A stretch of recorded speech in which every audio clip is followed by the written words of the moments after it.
Всем привет! Если у вас светодиодные фары, и вы заметили, что на вашем автомобиле они стали светить либо сильно вверх, либо сильно вниз, и больше не саморегулируются, то, скорее всего, дело в этом датчике. И сегодня мы попытаемся всю эту проблему устранить своими собственными руками, своими силами. И, как я уже сказал, этот датчик отвечает за положение кузова. На него много что завязано, но в основном он регулирует как раз корректор фар. То есть машина, когда полностью загруженная, она просаживается и, соответственно, фары смотрят наверх. Поэтому, конечно, он служит для того, чтобы отследить этот момент и вовремя опускать их вниз, чтобы не слепить водителей. И, в принципе, он достаточно надежный. Он такой вот полумеханический. Очень часто, что бывает, у этой косточки рвется пыльник и туда попадает грязь. От этого она закоксовывается, больше не ходит так вот плавно. И, соответственно, датчик выходит из строя, не показывает уже правильно и выходит ошибка на табло. Как сейчас у меня, я покажу. Такой датчик может выйти из строя либо сразу, либо постепенно, как получилось у меня. Летом я ездил на речку, делал как раз обзор на ватрушку. Если кому-то будет интересно, я ссылочку оставлю в описании, посмотрите. И, возвращаясь назад, когда машина была полностью груженная, ночью уже я заметил, что достаточно хорошо прям все видно, стемнело, а мне отлично видно. И только видел, что некоторые машины начинают мне моргать, сигнализируют тому, что я начинаю их слепить. Вот. Но я не заметил такого в начале, а потом понял, что машина как бы просела, фары задрались, они светят хорошо, но слепят, встречную машины. И, соответственно, по приезду я его снял, прочистил, смазал, поставил обратно, провел инициализацию, как хотите, обучение. И он, в принципе, вернулся на свою рабочую задачу. И через какое-то время, через полгодика, я стал замечать, что наоборот, фары стали смотреть только вниз. Провел снова инициализацию обучения, фары вернулись назад. А теперь, получается, у меня стала периодически выскакивать ошибка после того, как лед стал таять, получилась вода, я думал, может быть, его залило или что. Периодически такая вот ошибка выступала у меня, что корректор фар отключен. Сейчас я покажу, как это выглядит.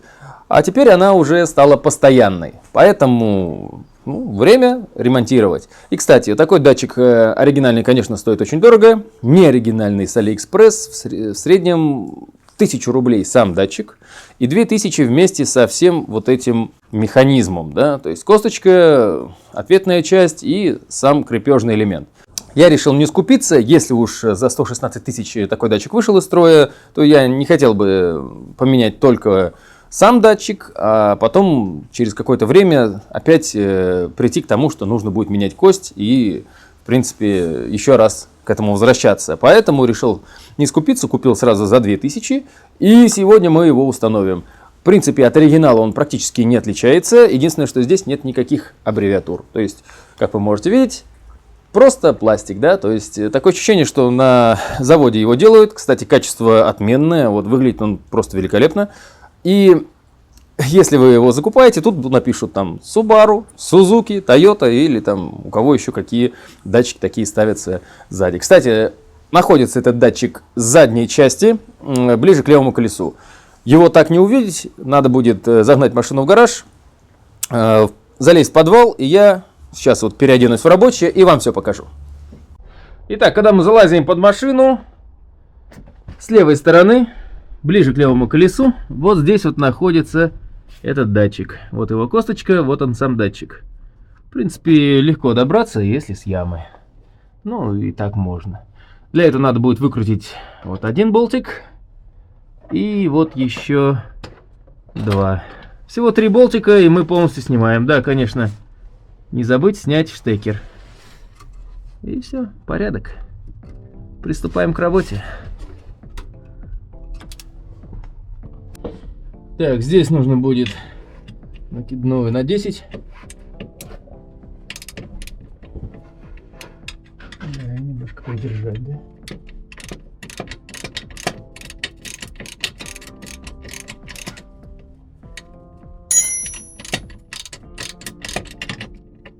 Знаешь, чем было бы проще это сделать? Чем? Гайковерт. Ага. Только я его в настройке оставил. Я сейчас, как последнее видео делал, как раз вот про вентиляцию для парилки. Так как, ну, немногие знают, я сейчас строю именно банный комплекс коммерческий, и поэтому там очень много всего интересного, конечно. Вот с чем я сейчас сталкиваюсь, это и бассейны, строительство их, и хамам, парильки, русские бани, и потом еще купель, и вентиляция здесь, и электрика к ней. Там очень много всего интересного, дорогого, и, конечно же, это все занимает много времени. Это, в конце концов, не так просто, как кажется. И многие спрашивали меня, когда там выйдет это, то... А оно, видишь, как захрясло.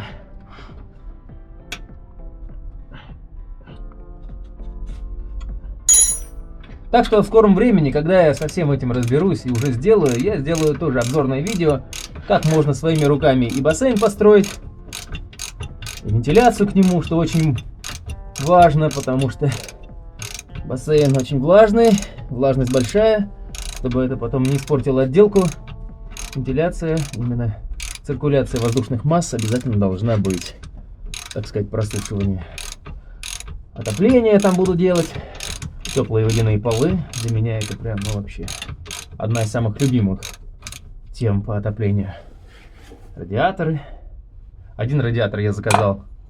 Он как раз из нержавейки полностью, по моим собственным лекалам, так сказать, по моему проекту. Потому что это лестничный марш. И там буквально у меня было всего 35 сантиметров площади, куда можно было его повесить. И он в длину получился 3-метровый. Сейчас вот его немного поцарапали, привезли.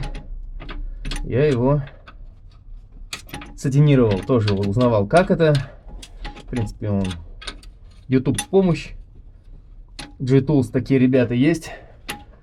Написал им, выслали мне все, установил на свою как раз машинку для полировки.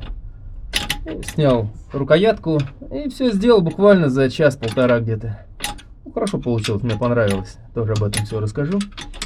И, кстати, печки уже давно работают, они обожжены, потому что, как производитель Гефест говорил, Технолит, что достаточно один раз будет прожечь печку, ничего подобного. 3 раза прожег, и только тогда чуть-чуть меньше стало пахнуть этой краской. Так что очень много интересного, но много занимает времени, поэтому вы уж не судите строго. Я на все комментарии, какие могу, отвечаю. Хотя мне некоторые просят каких-то советов.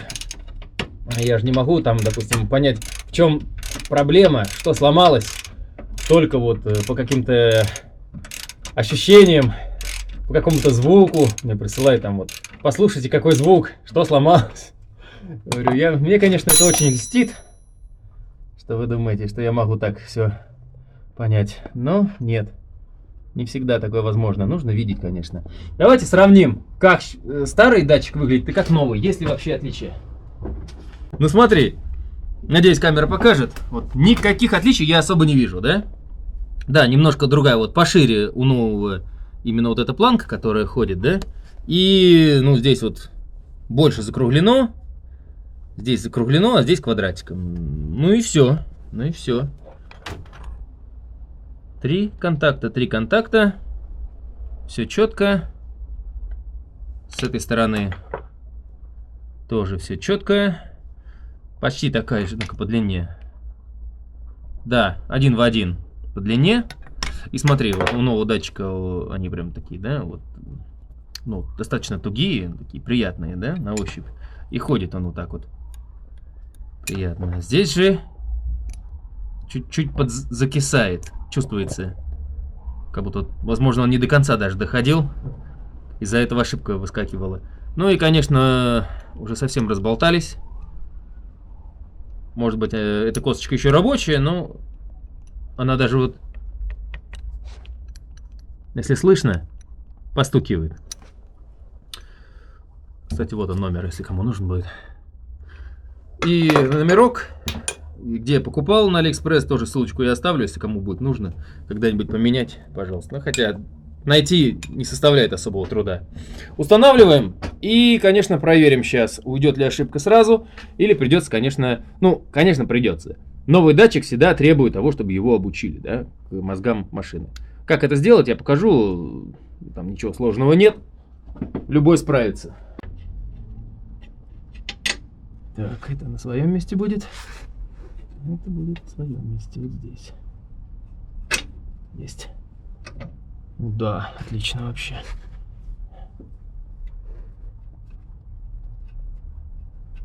Кстати, у официального сервиса или специализированного такая процедура по замене, вместе с самим датчиком, обошлась бы, наверное, 1000 в 10, а то и дороже. Поэтому смотрите. Ничего сложного, всегда говорил.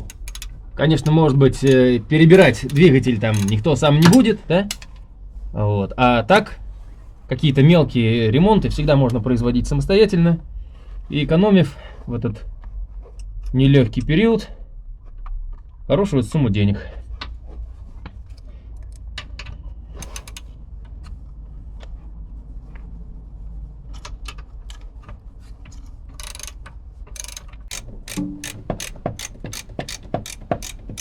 Другой.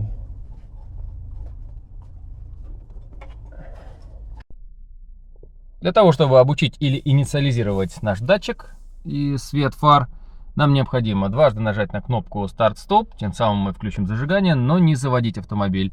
Потом рукояткой для включения ближнего света фар сделать включение-выключение 5-6 раз. Пока вы не увидите, что на табло все начнет моргать и будет звук жужжания от самого корректора фар. После того, когда он скорректируется, фары будут вверх-вниз опускаться, выключать. Нажимаем на кнопку старт-стоп дважды. Включилось зажигание. Далее в течение 30 секунд включаем-выключаем свет ближних фар.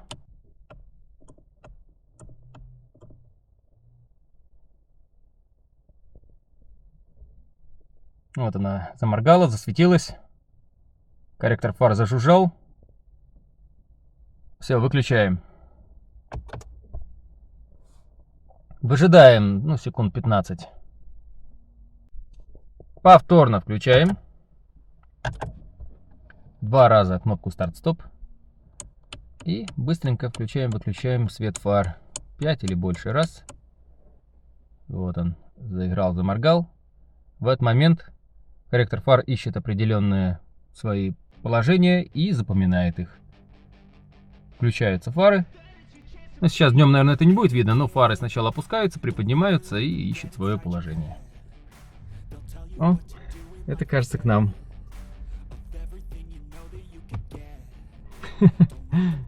Потом делаем такую процедуру еще дважды, можно даже 3 раза, чтобы все прописалось в мозги автомобиля и корректор фар работал корректно. Привет! А где твоя точилка? Какая точилка? Я пешком пришла. Правда? Правда. О, привет подписчикам. Привет подписчикам. Давай, все, заканчиваем. И вот таким нехитрым способом, достаточно бюджетным, можно отремонтировать свой корректор фар, заменив датчик неисправный, и заново вернуть себе хорошее освещение в ночное время. Кстати, эксплуатация транспортного средства со сломанным корректором фар, по-моему, какой-то штраф несет в себе. То есть 1500, либо 2, либо 2500. Поэтому ездите с исправным светом, ремонтируйте самостоятельно, если на это есть желание. А я доставил вам необходимую информацию, как и всегда. С вами был Сергей Перетягин и мой помощник Макс. До новых встреч в эфире и пока.